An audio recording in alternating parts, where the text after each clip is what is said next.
Hi, everybody. Welcome back to the program. Again, at the desk, two experts on high school football in our area, Bobby Arceneaux and Joe Riley. They know a lot of the coaches. They know the kids who are coming back, and we're going to jump right into it with 7-5A football.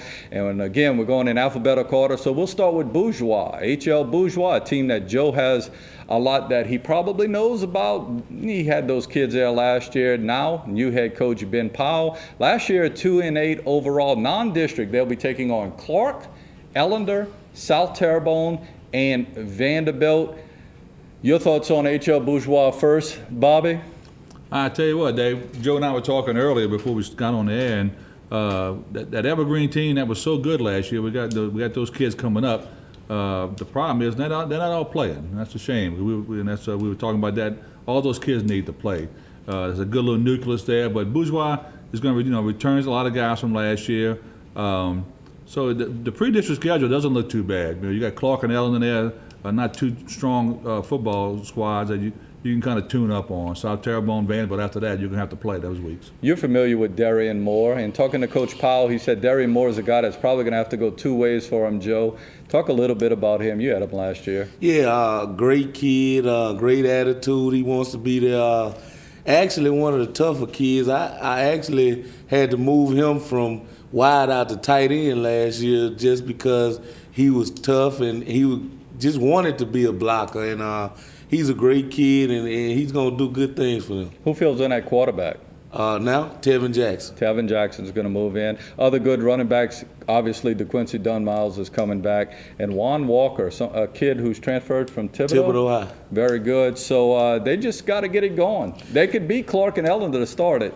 Yeah, I mean, with the skill position guys, they match up with anybody. It's going to be a matter of can they get down in the trenches and move people on the offensive line and block people and protect Tevin and get some penetration on that defensive line. Well, we're talking about schools with first-year coaches, and let's go to Central Lafourche High School. Travis Douglas takes over. Again, they were 2-8, just like HL Bourgeois last year. Non-district, kind of tough. Ponchatoula can be a good team from year to year. Patterson High School, Brother Martin's a pretty good football team in E.D. White. They actually scrimmaged Vanderbilt yesterday and played pretty well in that scrimmage. Central Lafourche, again, in a situation with Travis Douglas where defense is not changing too much for them. Offensively, I understand they go into a single wing. You had Central Lafourche a couple of times on radio, Bobby. What is it going to take for those guys to win? Yeah, I tell you what, Dan, they've lost some good ball players on the offensive side of the ball from last year. Sounds like their defense is going to be a little bit ahead of the offense this year. According to the scrimmage yesterday, Coach Douglas said the defense really played pretty good. So they lost some key guys on offense. So it depends who they put out there on offense. Because going to the single wing, that's a whole different scheme than that triple option they ran in the past. What do you think about the single wing situation, Joe? I'm not too familiar with it. Not many teams run it, but I can tell you what, having Jordan Caillouette back is going to really help them. That guy's a big-time playmaker, and he went down, unfortunately. And, I mean, Travis is a great guy. I was a senior at Nichols when Travis came in.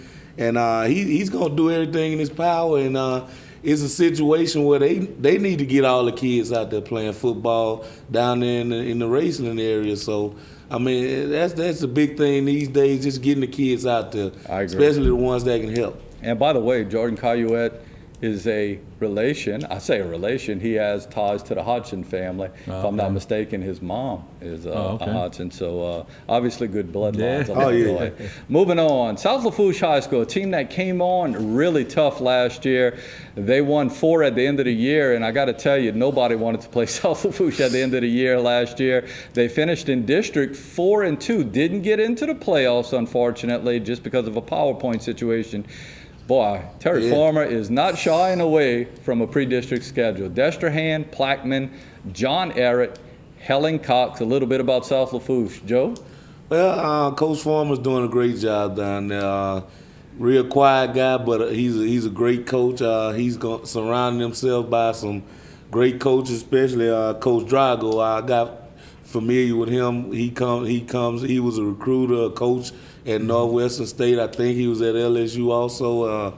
He's gonna bring some hard-nosed toughness to South Lafourche, who's already hard-nosed and tough in my eyes. But, those guys going to get out there. They're going to play hard because that's in their nature. And they're going to do a good job this year, I think. I agree. Now, South Lafourche covered by radio on 100.3, so we don't see them that much as far as radio coverage. But you know people down there, and you talk to people. Your thoughts? Oh, I tell you what, their numbers are down. I was talking to one of the daddies yesterday, and he was telling me how they're down by 38 players. They lost some players. Of course, got Seth Griffin coming back. That guy can go. So, and like Joe was saying, they're a hard-nosed team, man. Those guys are always, after you play them, you're in the whirlpool. I agree. Seth Griffin's a guy who he can line up at quarterback, he can line up at wide receiver, he can line up in the backfield. He can play defensive back for you. But they have the all-time favorite, my name for high school, Bruce Lee. Bruce Lee. Right, yeah. Bruce Lee's coming back for his senior year. Now we go to the champion of District 8 5A from last year. Again, we're in 7 5A this year, Terrebonne High School with head coach Gary Hill. Last year, a perfect 6-0 in district, 10-2 overall, lost to New Iberia, ironically enough, New Iberia in the district this year, and then lost to Jesuit, a game that Bobby and I actually had on radio. They started all off with Ellender. Then they have South Terrebonne, E.D. White, and finish it up with a Stroma. That is game number 10. Interestingly enough, Terrebonne High School, 26 seniors going from last year. So that's kind of tough. I don't know how you make things work. And Joe, I'm going to let you, we all know this up here, but there was a running back who was really good for him last year, and we probably won't see him this year, right? No, we won't see Deshaun Diggs. It's a shame, because that kid's got unlimited talent. He could do things with the football that we hadn't seen around here in a few years. And, hopefully he gets it together and finds his way back out there next year. But they're going to miss him. We do want to say he is dedicating himself to basketball, is our understanding. But they do have Justin Williams, and Justin Williams can play. Kendrick Boudreaux coming back to play some quarterback for him. This is your alma mater. Tell us about it. Yeah, I tell you what, they lost some good ball players last year. And like I said, it was fun covering them last year, and they had a good squad. Like you said, Justin Williams comes back on offense. Of course, you're going to miss him a couple of games in midseason because of baseball. He's going to be going on the USA team, I think it is. Right, North Carolina. Yeah, so they'll lose him for a few weeks after that. On defense, though, Evan Moses and Sam Britt, two good ball players on defense. It's going to be a tough year for them. It's going to be, I think they'll get it together. But boy, I think it's going to be a little rough for them. Hopefully, game one with Ellender, and people sometimes say, "Well, wait a minute." You say Terrebonne's going to be a favorite probably over Ellender in that first game, just from past. I'm not telling you Ellender's not going to come up and really surprise people, but maybe you get your feet wet a little bit, in that game, and then they jump into the big rivalry with, South Terrebonne and those folks next week. We'll see how that all works out. Our last local team that is in 7-5A, alphabetically again, is Thibodeau High School. New head coach, Chris Dugas. He was actually the offensive coordinator over at Terrebonne High School last year, and I like Chris's scheme on offense. He did a great job for the Tigers last year, so he's going from Tigers to Tigers. They finished District 3-3, 4-6 overall, which was kind of a bummer for the folks at Thibodeau. And, of course, Dennis Laurio moving on.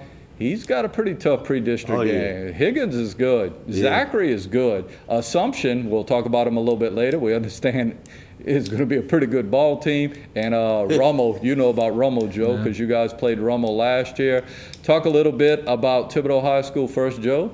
Well, that's one of those schools that I've always said if they get it together over there, they're going to be tough to reckon with, sort of like the Destrahans, the Huntsville. And that could be year in and year out. You got so much to pick from and so much talent over there in Thibodeau. I think Chris's biggest job is going to be to get those kids to buy in to what he's trying to do and what he's trying to accomplish over there.